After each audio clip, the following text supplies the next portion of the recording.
Hello everyone, this is Eric, and today we're going to talk about the to-do list feature in Google Classroom.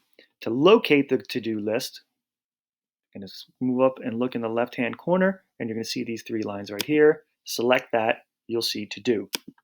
Once you select that from the menu, you'll have all of the assignments you've made in all of your classes. If you're interested in filtering and looking at a specific class, click this drop-down menu and then select the class you're interested in. Now, once you select the class you're interested in, you'll notice that all of the assignments that you have created are separated into two different categories.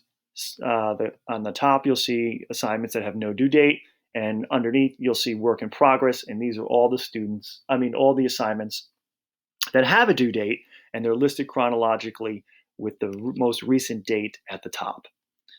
Now that we know how to access our to-do list, how do we use it?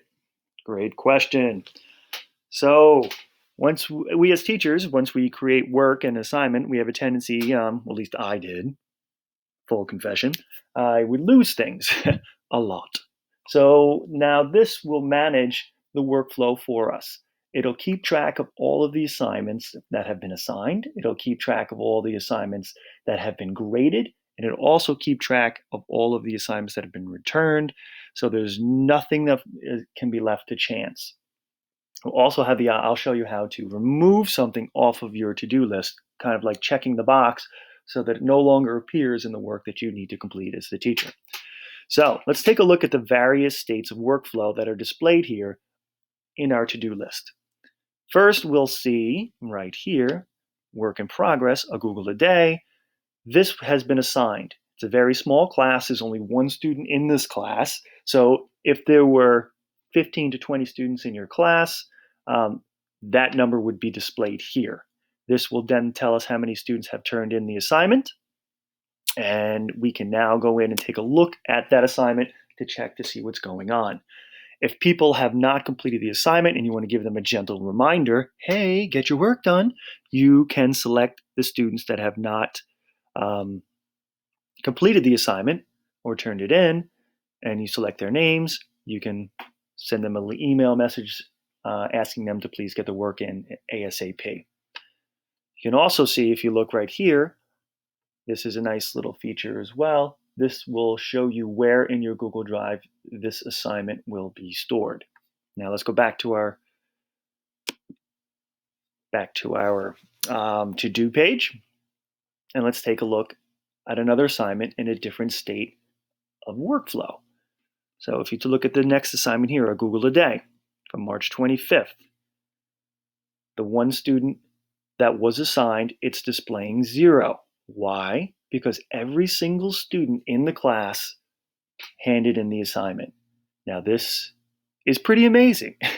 As a teacher, you can feel me here, is anytime you have all of the work handed in on time, it's an exciting day. So now at this point, what we need to do as a teacher is we go over to the assignment, we select it, and it will show you all of the students in your class that have handed in the work, everything that's been turned in. Now you as the teacher would, at this point, review the work and grade it. So, for example, if this student here had to create a Google Doc and they attached it to the work that they handed in, you would then be able to click on that, make any comments or changes to that assignment, then return it to the student either with a grade or return it to the student asking them to please make corrections before they get a grade. Again, this is where all the completed work will be stored in your Google Drive, and this student has turned it in. So let's add a grade. Adding a grade, once you add the grade, you can then select the student and you can return the work to the student. Add a private comment that only is shown up, only given to the specific student that created this assignment. And then we return the work. Okay, now let's return to our to-do page and see what happened to that assignment. classes, we'll hit that specific class. And if you go look, March 25th, a Google a day, everything has changed now. The workflow has been completed.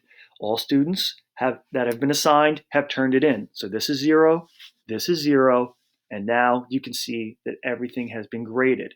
So once it's completed, the workflow is completed, you can see this one, this one, this one as well. All these assignments have been completed. I can get them off of my to-do list and make my list shorter. So I can mark it as reviewed. Once I mark it as reviewed and it's been removed, you can see it was just removed from my to-do list. If you go up to the top of the page, you'll see reviewed. Click that tab and you'll see all of the work that has been reviewed by the teacher and removed from the to-do list. It's a great way to reconcile all of the assignments that you've created and check the boxes, and for you as a teacher to visually see the various states of workflow for your students and for yourself. Hopefully this is helpful to you as a teacher and it helps you manage your work moving forward. If you have any questions about the to-do list or any other feature in Google Classroom or G Suite for Education, just shoot me a note. I can make you a special video based on your questions, or I can answer any questions in the comments section. Look forward to sharing. Any questions again, just shoot me a note. All the best.